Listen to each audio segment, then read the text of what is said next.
Coming up on this episode of The Pipeline. Getting us our viewers. Yes, I love Beyonce too. I promise. Y'all, I love her. Please don't mistake what I said. The episode title is changed to Beyonce. And later we speak to actress, comedian, and VCU alum, Coco Brown. I think it's so awesome that you're a VCU alum. And so I just wanted to ask, what was your favorite memory from VCU? God, it's going to sound so horrible, but one of my favorite memories from VCU was the Thursday night dances in the Commons.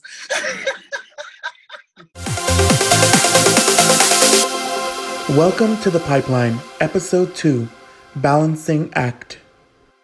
So I usually start every Zoom meeting, and I'm just trying to look as thin as possible. And then when I look back at the recording, it's literally like the I'm so upset every time. I'm like, you gotta stay like this the entire time. All right, let's get started.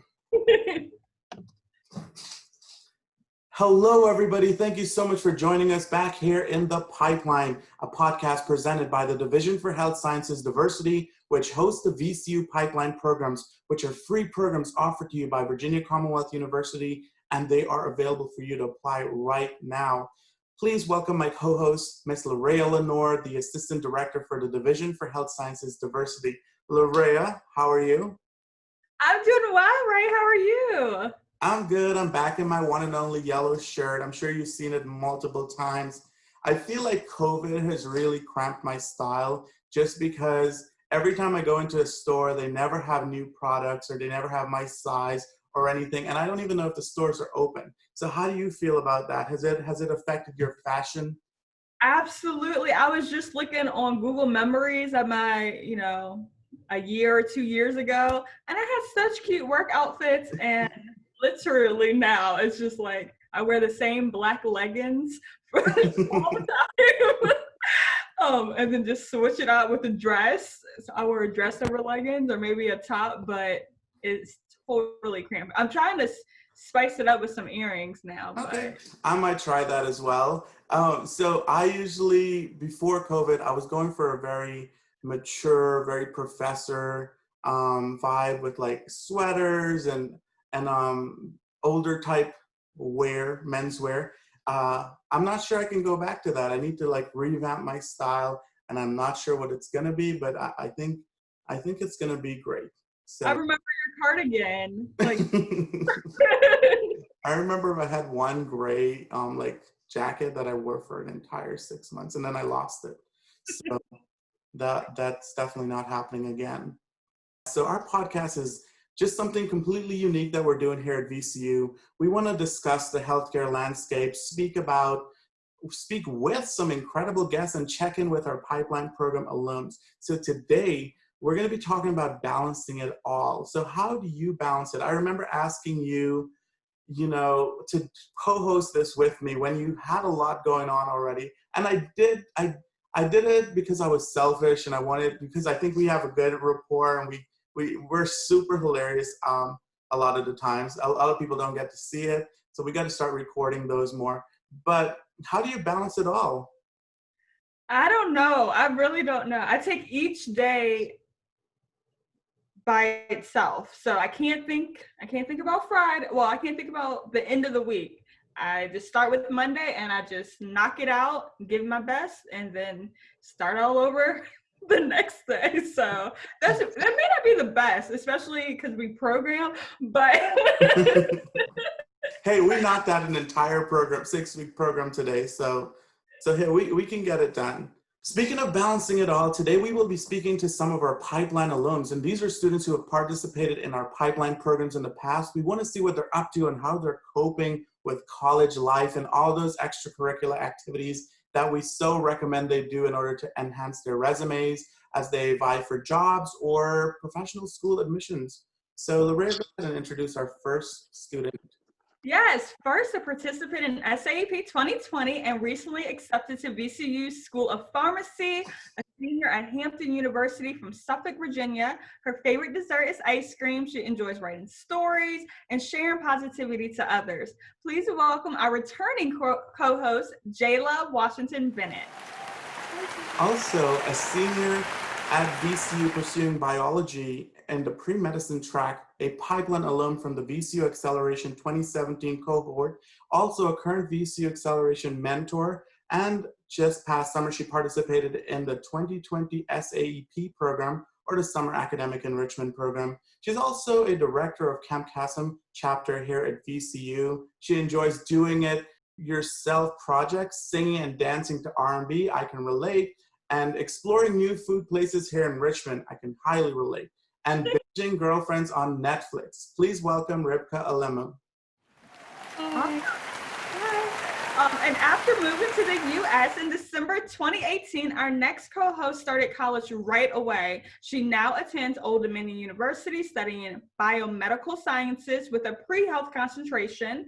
This past summer, she participated in the Allied Health Career Exploration Program. She goes by her last name. Please welcome Aurora. Hi.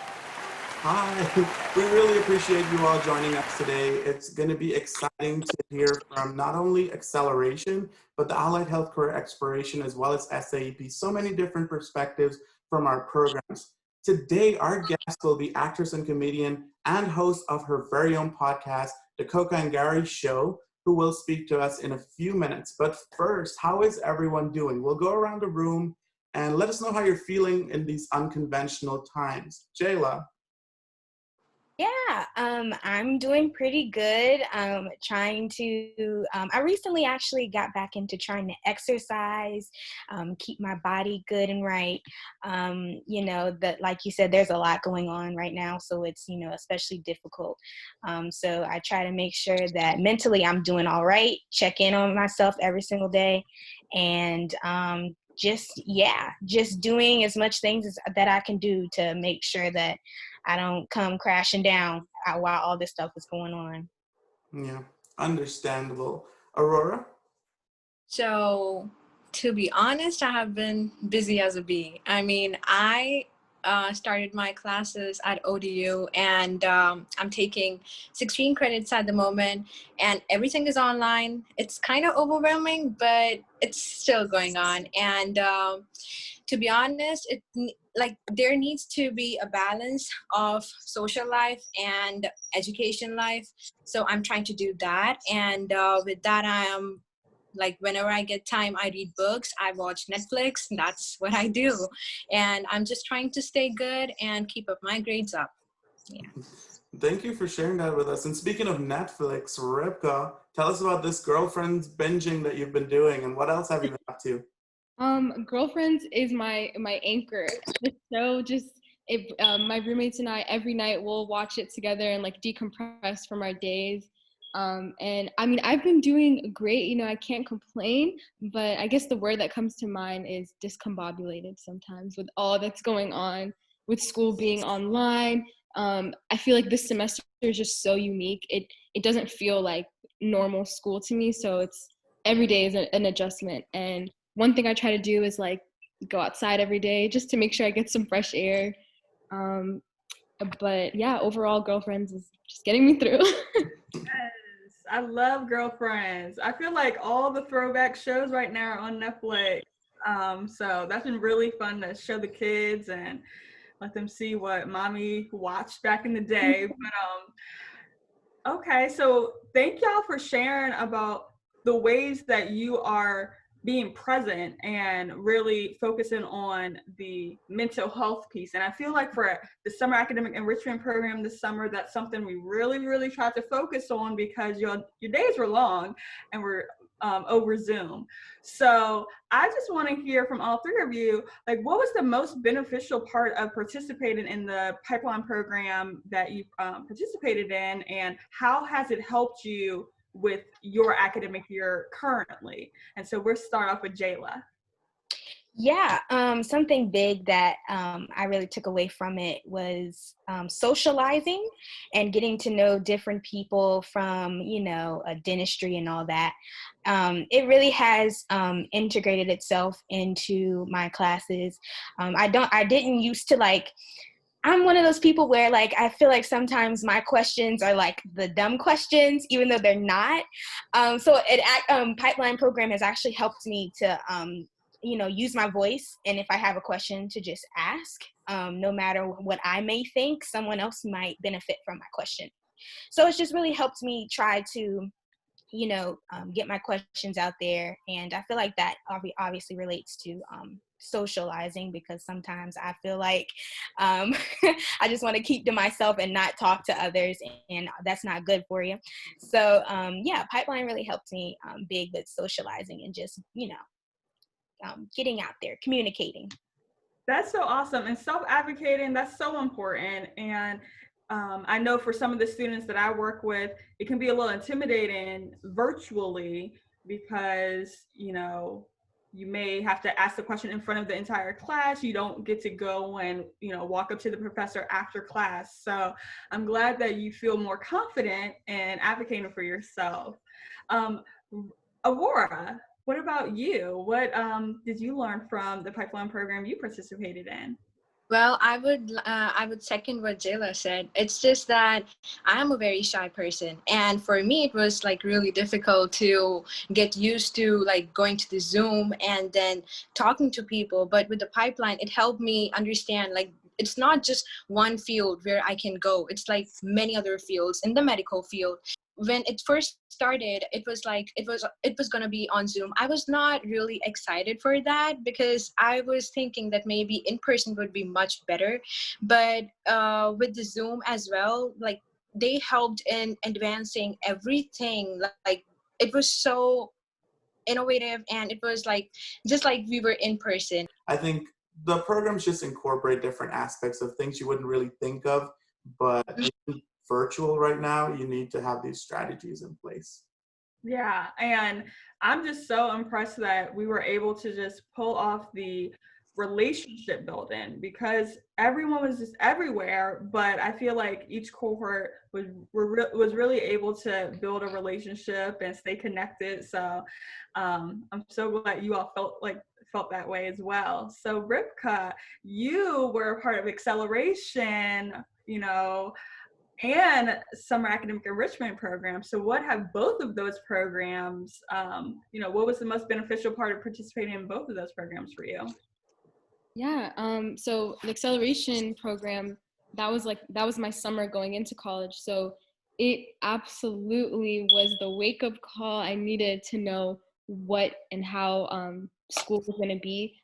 Just going from like high school sciences to VCU sciences, it's a big change. So I'm so thankful that my head was on straight and I was ready to go. And I definitely was able to go into college with a group of friends that were like-minded and already have some connections to begin with, and just really feel comfortable on campus since it was in person. And with the SAEP program this summer, there are so many things that I gained, just like everyone said. One being, I feel like I became a Zoom connoisseur. I was absolutely prepared for this online school platform and like how to maneuver things.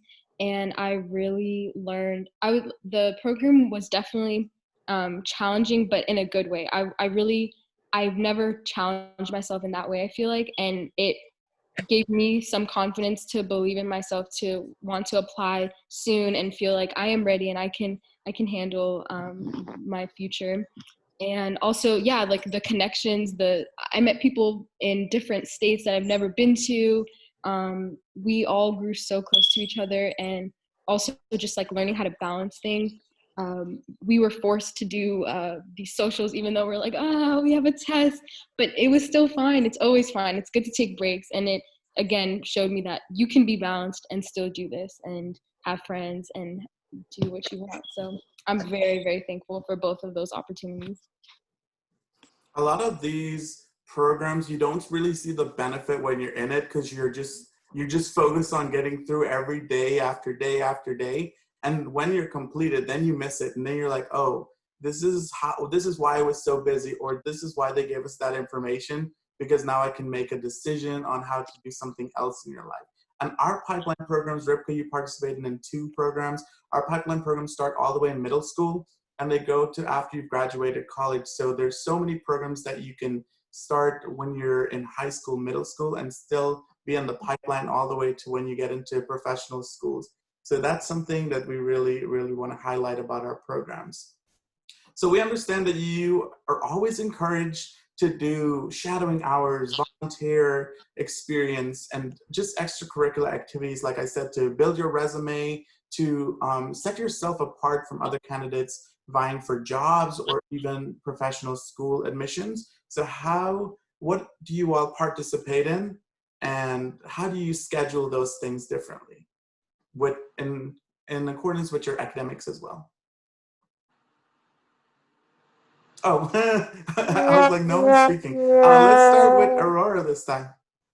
Okay, so as I told you that I'm taking 16 credits classes, and along with that, I took additional course, which is an EKG technician course. And I am certified an EKG technician, and now I will be applying for the job at biotelemetry by the end of the week. And another thing I'm doing is that I am volunteering for MRC. It is a medical reserve corps, and actually I will be volunteering on election day for that, and I'm really excited. It's just that I need to balance my life, and I need to do everything that I can, because I need to build my resume and my personal statement, because with the COVID stuff, nothing is happening, and I need to get out of my comfort zone and start what I can do. The other thing that I have been doing is that there are virtual shadowing hours that some of the doctors are collaborating on, and I've been working on that. It's just that it's like 2 hours a week, and they give you the questionnaire afterwards, and then you just have to fill in the quiz, and if you get that maximum percentage that they want, then you can get 2 hours. That's what I have been doing my week as well. So yeah, it's just been horrible, but in a good way. Ripka, what do you think about your extracurriculars? You have a lot listed. How do you balance all of those?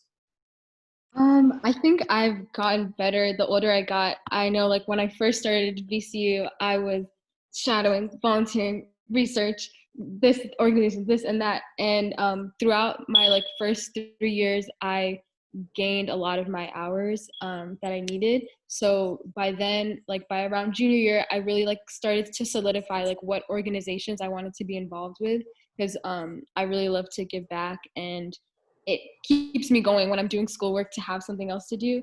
But basically how I do that is Google Calendar. I don't remember anything anymore. If it's not here, I'm not there.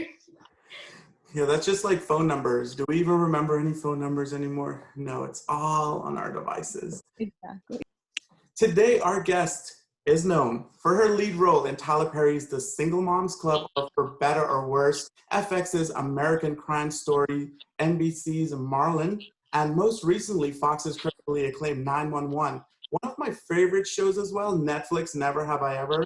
She does not tell jokes, she tells the truth. Please welcome comedian, actress, writer, entertainer, and VCU alum, Coco Brown. Thank you so much for joining us.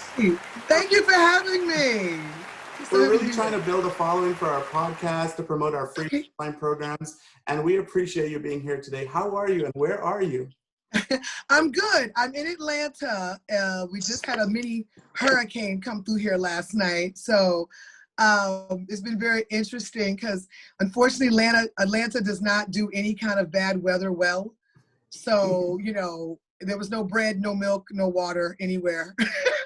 Yeah, we had it here today. It was very, very stormy here today. So it's reached that. Oh, okay. I think. I do know about that drive to Atlanta. Before working at VCU, I wanted to be in acting. I wanted to be an actor. So I would drive from Richmond all the way to Atlanta to do auditions. And I would be, oh my gosh, this must be it was stormy. tapes. But I made it. And look at me now. So Good for you. This obviously was before the self-tape phenomenon, because I love the self-tapes. I don't have to go anywhere. I can do it at my house. It's wonderful. yeah, so it was definitely before. It was about 10 years ago. So we'll Right. get in the room, Coca, and we'll just get to know you a little. Thank you again for joining Okay. LaRae. Absolutely. Thanks for having me. Yeah, so I think it's so awesome that you're a VCU alum. And so I just wanted to ask, like, what was your favorite memory from VCU? It's going to sound so horrible, but one of my favorite memories from VCU was the Thursday night dances in the Commons. I mean, you know, I grew up, you know, I was there in the 90s, honey, where, you know, girls could wear baggy clothes and still be deemed cute and attractive. And you didn't have to wear a lot of makeup. And I remember me and my girls would practice our dance routines and stuff, and we'd go to the dances on Thursday night. I love it. That's what we would do. Hey, VCU needs to bring that back. You need to bring Yeah, it oh back. my gosh, they were the bomb. I mean, they had movie nights there. They had the dances, you know. I don't know how it is now, but I know when I was there, Greek life was very abundant. So it was always a step show, always something to do. A lot of, you know, public service work, you know, and giving back to the community. So we were always out there feeding the homeless and stuff. I mean, you know, I don't remember a lot of class. That's horrible. But, you know, it's funny, you know, I minored in drama. So, you know, a lot of my fond memories are the different plays that we did. You know, we did Dream Girls, we did The Wiz, you know, we did Fences by August Wilson, you know. So we got to do a lot of great things that are now, like, you know, well known to everyone. But it was such a community there when I was there that, you know, we would just hang out in front of the library. And it was like, you knew, it was like a fashion show. You know, when I was there, you know, you had the woke people. See, back in my day, see, I was talking like I'm old. When I was woke, wasn't walking around doing rants on social media. Like, these people was woke. Like, they had the natural hair and the cowrie shells and the dashikis, and they was walking around quoting Malcolm X. And we were like, oh Lord, here they come. You know, because they about to get on top of the stairs and have a whole sermon. You know, and then of course you had, you know, your Capitals, the pretty boys, they was always out there shimmying. You know? That'd be me. That'd be me. And there was always a battle between them and the alphas. You know, it was always something going on between them and the alphas. You know, I just, you know, I tell people, as crazy as it seems, I felt like I got a taste of going to an HBCU without going to an HBCU, because we had Virginia State on one side, Virginia Union on the other side, and we melted. You know, the African-American students, we blended. Like, we went to their parties, they went to ours, we went to their events, they came to ours. So it's like literally, like, I tell people all the time, I feel like I almost went to an HBCU because we would literally walk from VCU Rhodes Hall down to Storer Hall on Virginia Union campus like it was nothing. So, you know, so yeah, those are a lot of my fondest memories. You know, one of my fondest memories was Peter Bailey, who taught, I don't know if he's still there, but, you know, to know the history of that man, of how he worked alongside Malcolm X, and he wrote so many incredible books, and he was a professor there, and he incorporated so much of his history into what he was teaching us. I mean, he taught a whole class, you know, on, God, I gotta think. It was like news editing, writing for the newspaper, like that kind of thing. But he incorporated so much of his history, you know, into that class, that was one of those classes that I fondly remember. And, you know, the African-American studies classes that I took, I mean, there were movies and books that I don't think I would have ever read had it not been for those classes. So it was a great time for me in the 90s. I actually keep in touch with a lot of my friends that I went to school with. When I come to Richmond to perform at the Funny Bone every year, I would say there's at least 2 shows that's nothing but VCU alumni. It's insane. Hey, we support our own. So honey. yeah, we support our own. We just Yes, we do. I'm in the PhD program right now, and one of the things I'm learning is just how to teach a class properly. And I do think the way you said that professor incorporated what they what their story is, that helps you really relate to students and help them understand concepts easier. Jayla, did you have a question for Coco? Yeah. First off, hi. Hi. I love your gap. Oh, why, thank you. I'll Thank be so you. jealous. My son has a gap, and I'm like, I'm never closing it. Yes, me neither. Yes, thank you. Thank you. My question would be, I know you performed a lot of places. Have you ever had stage fright or nervousness? And if you did, how did you cope with that or handle that at all? I mean, I think I did in the very beginning, but at the same token, I don't think I ever had that full-fledged stage fright. I did my first play in the 5th grade, and I owe so much to my 5th grade teacher, Miss Sandy Marshall. I still sing her praises to this day. I still call her, every Mother's Day, holidays, I go visit her when I'm home, because I always say she changed my life. She saw something in me that I didn't see, my mama didn't see, my daddy didn't see, and put me as a lead in my first play. And it made me not fear public speaking or speaking in front of people. I went on to win spelling bees and all kinds of things where you have to be in front of people. And I think that was the catalyst that broke that stage fright. But I will tell people that I get anxious. I don't know if I get nervous or stage fright, because at this point in my career, I'm 24 years in. If I don't know what I'm doing, I need to go somewhere and just crawl under a rock at this point. Okay, I don't know what I'm doing by now. But I get anxious. I get like amped where I really, like I'm ready. When I was touring with Mike Epps, I remember, we were doing arenas. You're talking 5,000, 10,000 people. You know what I'm saying? And I would be on the edge waiting for him to call my name. Like, I'm ready. I'm like, I want to go. And then I would get out there and that first round of applause would just be like this adrenaline rush. And I would totally black out, because I would just go into a zone, do my 15, 20 minutes and come back off stage and go, oh, that felt good. What'd I do? So I tell people all the time, I actually teach acting. I was teaching a class before I hopped on here with one of my students, amazing young boy, 12 years old, amazing actor. I tell them all the time, sometimes it's about breathing. It's about picturing yourself at the finish line. It's about centering yourself. For me as a stand-up, I clear my head. I go into a zone. I'm literally in my green room, my dressing room, and I'm just got music on and I'm zoned out. So when it's time for me to go on stage, my mind is clear. So whatever comes out of me is completely genuine and authentic. And I tell my actors that you have to clean the slate to be authentic when you play these characters. Because if you go in with a whole bunch of mess, it's gonna show. And if it doesn't fit the character, people are gonna be like, ooh, they can't act. So, you don't want that. But when it comes to stage fright, you find what works for you. I mean, I know some people, do some strange things to get ready to go on set or go on stage. Some are legal, some are illegal. But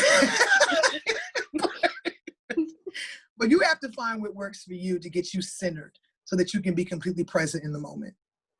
Okay. Thank you. Aurora, did you have a question? Yes. First of all, hello. It's been a pleasure to finally talk to you virtually. And I had a couple of questions for you. So I don't know if we'll be getting time. So I'll just go on. First one. So I have written it down.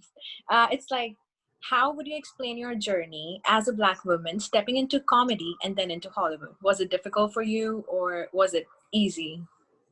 Okay, I'm going to say it was totally not the right thing to say. It was easy in the beginning.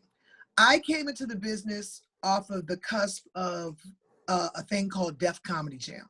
Mm-hmm. Def Comedy Jam exposed Black comedians, Latino comedians to the masses in such a way that you had to accept us. I mean, the greats that came out of that Def Comedy Jam era, the Bernie Macs, the D.L. Hughley's, the Steve Harveys, the Chris Rocks, the Martin Lawrences, I mean, we could just go down the list. It put it out there that you couldn't deny Black comedians or comedians of color anymore. It couldn't just be a boys club anymore. You had to accept the females that were coming out, the Laura Hayes, the Adele Givens, the Cheryl Underwoods. You know what I'm saying? You had to accept them. So when I came into the game, it was still on that high. So being a Black female comedian was a great thing They were wanting the next wave of the Def Comedy Jam, empire. They were waiting at the door. As I've been in the business longer, oh yeah, it can be a little challenging. They love to stereotype us. They love to pigeonhole us. They love to say, oh, they only can do one thing. Or if she does comedy, she can't do drama. I sing this man's praises, and I will to the day I die, the late, great John Singleton. If it wasn't for him seeing me outside the box and realizing that I was more than a comedian, a comedic actress, a Tyler Perry actress, you wouldn't be seeing me on 911. You wouldn't have seen me on American Crime Story. I wouldn't be in that Ryan Murphy family right now, because that was because of John. Because John brought me in for Snowfall. And because he saw something in me in a monologue I did as a joke on stage one night. And he goes, you got drama in you, girl. You can act. And I'm like, you're so silly. He said, no. And he brought me in for Snowfall. I didn't get the role, but at the same time, he was doing American Crime Story. And he gave me the part, like literally gave me the part. It was like, there's this juror, her name is Queen Bee. She has this kind of silent interaction with Johnny Cochran. We need someone that can act with their eyes. He said, Coca, you say so much with your eyes. And I love the way you can do that. He goes, and we need you. And that's what got me in front of Ryan Murphy, that got Ryan Murphy to handpick me for 911 as Carla Price. And, they tend to try to limit you. They act like, when Def Jam was just an influx of Black comedians and Black stars coming in the masses, I guess the gatekeepers realized they was letting too many of us in. And so they kind of stopped it. Now they let 1 or 2 in every few years. So, and you have to stay motivated. You have to keep believing in your gift and knowing that you have a talent and a gift that should be shared with the world, regardless if those gatekeepers give you a big enough platform. You have to create your own platform now. That's the era we're in now. You have to create your own platform. Hollywood will come get you when it's big enough, honey. Please believe it. Yeah. So Rivka, did you have a question? Yes, I had, first of all, hello. It's so Okay, y'all look so beautiful and stuff and refreshed. I look worn out in college. Which kind of water y'all drinking at VCU now? I prepared myself to meet you. I'm such a fan. Oh, thank you, baby. Okay, I guess one of my questions is, what's something that not many people know about you that you can tell us? God. People may not know about me that I can speak 3 languages. Okay, which one? Of course, I can speak English. I speak Spanish. And I guess I can speak more than 3, but I probably speak Portuguese better than I do Japanese. But I can kind of dabble in both of those. Yeah, and living in California, honey, you better know how to speak Spanish. Why do you think being multilingual is important? It's helped me get roles that I wouldn't have never gotten before. I've gone out for roles. There was they were doing, I don't know if you ever heard of the movie City of God, that was based in Brazil.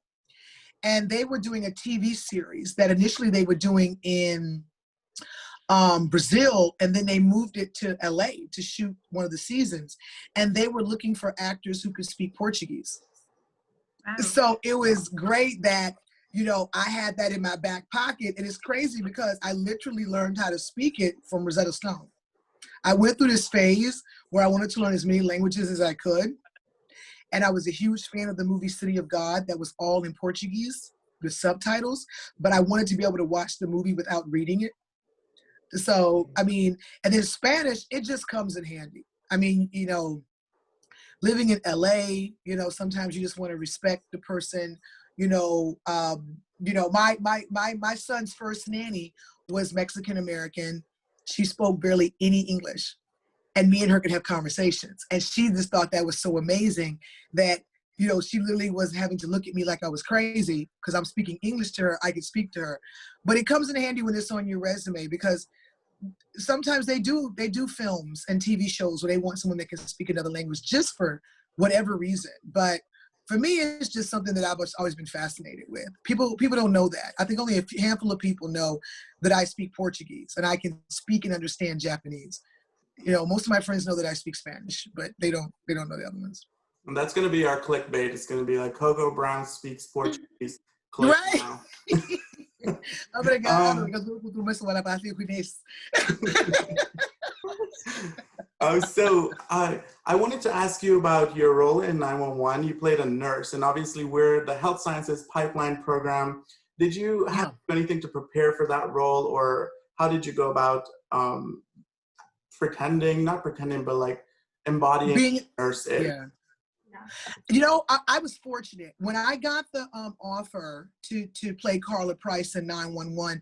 Of course, I got the script and I got a little backstory on her. One of my best friends, Dietrich Keys, is actually a home healthcare nurse, and that's what she does for a living.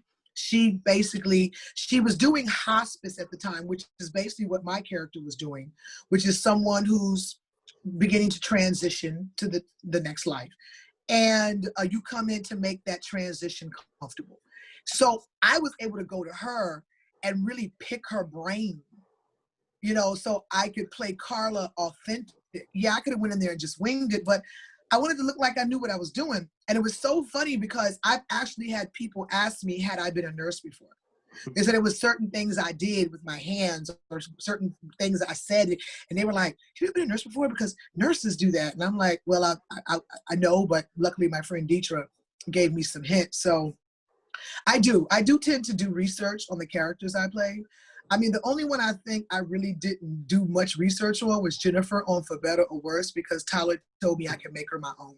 I recently watched a show, and it premiered a few days ago, and the storylines were heavily around Black Lives Matter and COVID-19. I wanted to see how you felt about shows that use current events to prompt storylines. Do you think it's paying homage or bringing awareness to that issue, or is it? Absolutely. I mean, I literally just shot an episode of 911 via FaceTime. They literally called me a few weeks ago and said, Coco, we want to do this episode where Carla is reading to Christopher over FaceTime because we're all in quarantine. And I literally shot it on FaceTime reading to this child, and they recorded it. And I never left the comforts of my bedroom. So, you know, shows like 911, you know, Law and Order. I've even noticed that Housewives of Atlanta is doing everything with masks on and visors and face shields on. So yes, it's important. You know, there are people out here that still think COVID is a joke. So you have to put it in their faces by any means necessary that it's not. So yeah, I think it's very beneficial that it's put into shows to bring that reality to what you perceive as just entertainment. Okay. So we'll now open it to anyone who has another question for Coco. Aurora, yes. You're on mute. Hey, which is a t-shirt. Okay, my bad. Okay, so another question for you is that if you were given a chance to go back in time, what one advice would you give to your younger self? That I'm enough. That I don't have to turn myself inside out and go against the grain of who I am to please anyone. I am enough. Awesome. Yeah. Yeah. Anyone I mean, else? that's what everyone wants right now. I mean, they need to trust their instincts. They should not be like looking for somebody to help them. They should just be like, they should be enough for everyone. Yes. And for them. Yes. Yes. Absolutely. Absolutely. You know, I think that I tell myself that so much now, and I wish I had started telling myself that in my 20s, in my teens, because I really went through a lot of different phases being what I thought other people wanted me to be. And it took me to get in my 40s for me to realize that I am just fine the way that I am, you know. Basically, love me or leave me alone. That's my motto. That's true. Mine too. Mine as well. It's Keep it, baby. Keep it. It'll save you a lot of grief in life. Yeah, I think I have a problem with like overconfidence where I'm maybe too much. I need to tone it back a little. But anyone else has a question? Yes. My question is kind of along the lines of, with your amazing career and what you have to come, what is it that you want to be remembered for? Like, what message would you want to be remembered? Gosh, that I was a good person with a good heart, and I didn't let all the bad things that happened to me change that. And that I was a good mom. I was a good mother. I put my child first. Yeah. I love that. Yeah. You know, and I can act, and I was funny and stuff. Yeah, sure, why not? Jayla LaRae? Yeah, well, I have a question. You know, speaking of, you know, being a good mom and you're an amazing actress, how do you balance it all? Like, what are some tips? Yeah, that was my question too. Oh my God. I used to say my village, because at one point I had a staff for the gods. Honey, I had a nanny, I had a personal assistant, I had a stylist, I had a housekeeper. You name it, I had it. Okay, it was there. When this COVID hit and them checks dried up and all of that had to come back on me, I say now, I have learned, and it's taken me the whole 9 months we've been in this job, to say it's okay to absolutely do nothing. Mhm. It's okay. Because I really went through a phase, especially when the pandemic first started and we were all quarantined and locked down. I was just doing any and everything, trying to stay busy, productive, not to be lazy, not to let the thought that my entire life that I know it now is gone. My calendar is completely empty. Like, I was doing everything.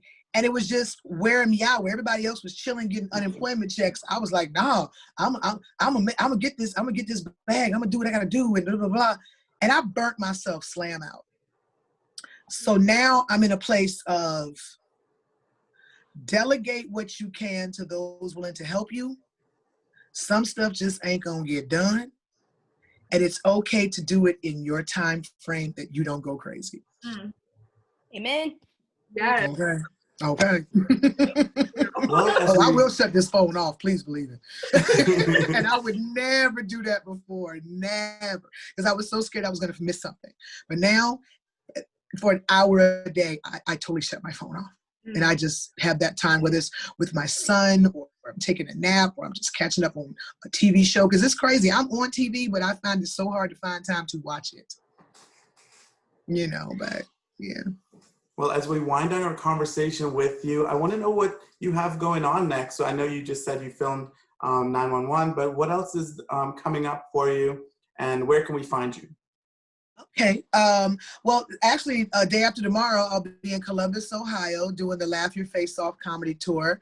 It's an all-female comedy tour with myself, Kelly Kell, Sweet Baby Keita.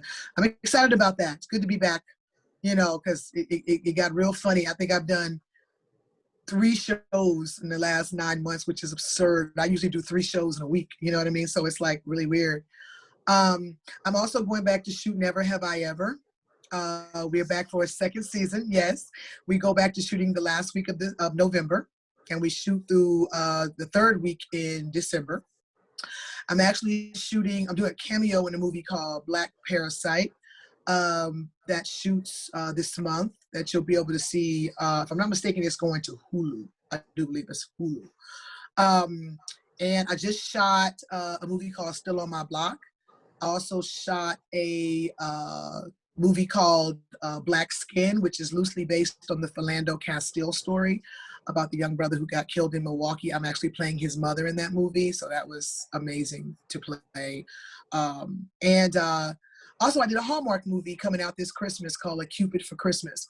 So it's funny, I've shot a lot of movies and TV shows during this pandemic. It's just my comedy career is questionable right now. Okay. All right. And with that, we want to thank you, Coco, for joining us. Thank you.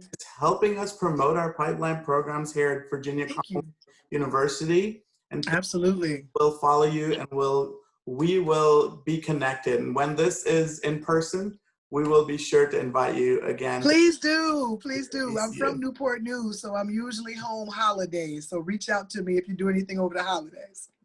All right. Thank you so much. Okay. Coco. Thank you so much. VCU Ram for life, y'all. Bye. Bye.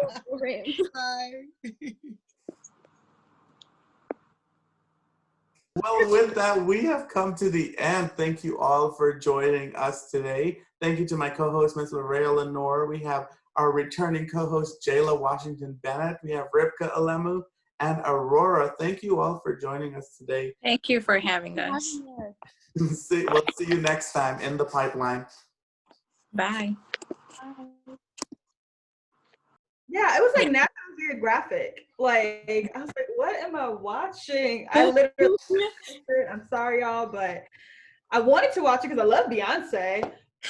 But what is going on? Getting us our viewers. Yes, I love Beyonce too. I promise, y'all. I love her. Please don't mistake what I said. The episode title is changed to Beyonce.